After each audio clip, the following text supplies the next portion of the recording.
Oke teman-teman, kita lanjutkan saja ya. Untuk selanjutnya kita cari titik proportional point dan aspect point. Kita bisa perbesar saja kurvanya. Terus kita cari data mana yang linear. Di data mana titik linearnya berada. Oke, kita bisa lihat ya.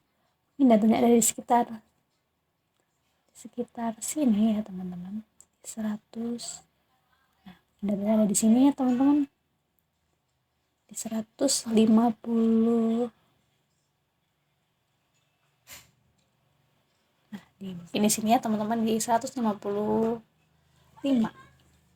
sampai di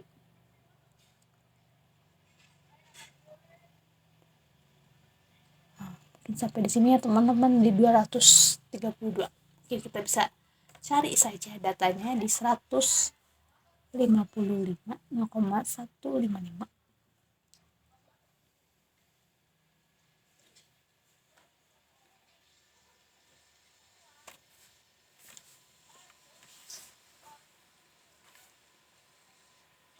Di sini ya teman-teman.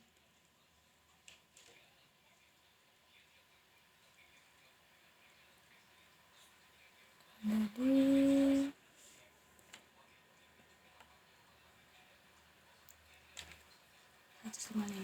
ada di sini ya teman-teman. Mungkin kita coba cari datanya lagi. Salah. Nah, mungkin kita coba tarik saja gitu ya, kita coba dulu sampai sini ya teman-teman. Terus kita coba insert, terus kita plotkan seperti tadi ya, kita dapat ya datanya. Nah, data ini itu dari kelinearan ini kita bisa tulis datanya sebagai kurva modulus Young. Mengapa? Karena pada kurva modulus Young ini kita memiliki rumus bahwa kurva modulus Young itu didapat dari persamaan Y sama dengan MX ditambah C, atau persamaan yang ada di sini. Nah, persamaan yang ada di sini ya teman-teman. Kita dapat dari sini ya. Terus kurva ini juga ditandai dengan nilai R kuadrat yang mendekati 1 atau yang 1 gitu, 1 atau mendekati 1. Nah, di sini juga menunjukkan bahwa kurva yang R kuadrat yang mendekati 1, kurva itu adalah linear. Jadi kita mencari kurva yang linear ya teman-teman. Oh ya, tadi lupa di blok ya teman-teman. Kita blok saja dulu datanya dari data 81 sampai 118. 81 sampai 118. Oke. Tapi terlalu jauh ya. Sini kita warnai saja ya untuk membedakan. Di sini kan kita sudah dapat ya kurva modulus Young ya. Nah, tapi di sini batas kurva modulus Young itu ada di 0,09995. Mungkin biar kita lebih sempurna, mungkin kita bisa cari juga datanya gitu ya. Kita bisa turunkan datanya menjadi mungkin 19. Kita bisa mendapatkan yang lebih mendekati 1 gitu ya teman-teman. Nah, kita dapat nih 0,999 yang hampir mendekati 1 gitu ya. Ini juga kita bisa ubah ya. Kita ubah agar skalanya bisa ini gitu ya, bisa terlihat gitu ya. Nah, sini gitu ya. Sedikit deh. Nah, di sini kita bisa lihat ya kurvanya gitu. Sini.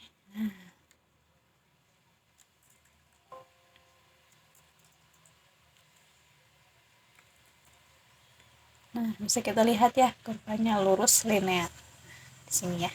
Ini juga kita bisa kasih nama juga ya teman-teman. Serta tahunnya, ini strainnya, ini stresnya. Nah, sama seperti tadi ya kurvanya. Coba di sini kita menentukan linearnya. Nah, kita sudah dapat nih data modulus Young-nya, yaitu di sini ya, ini ya teman-teman.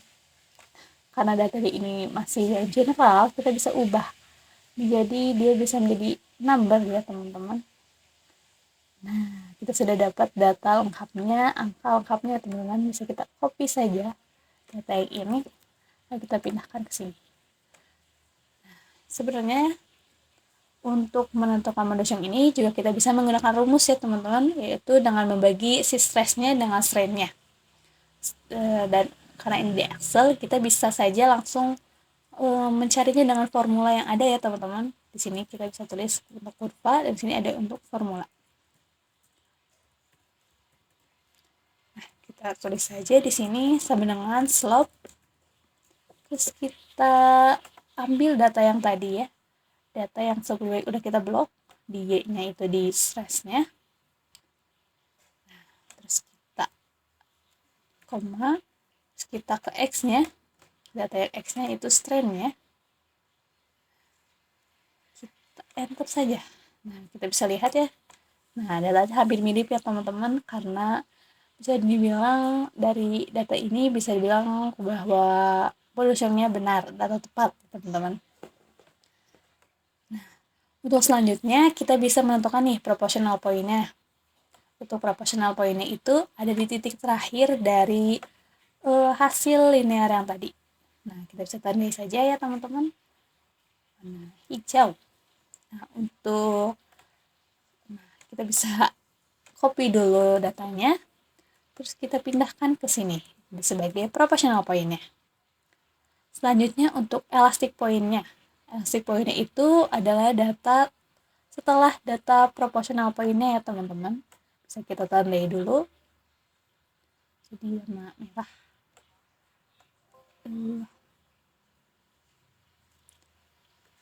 Pencet ya. Terus kita copy saja. Terus kita paste di sini.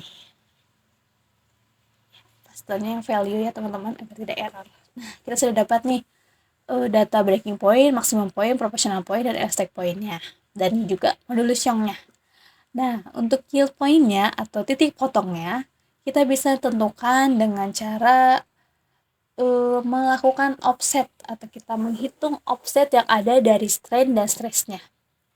Nah, dari kurva yang ada, kita bisa menentukan menggeser gitu ya, menggeser datanya sebanyak 0,02%. Caranya gimana? Nah, langsung saja kita coba ya.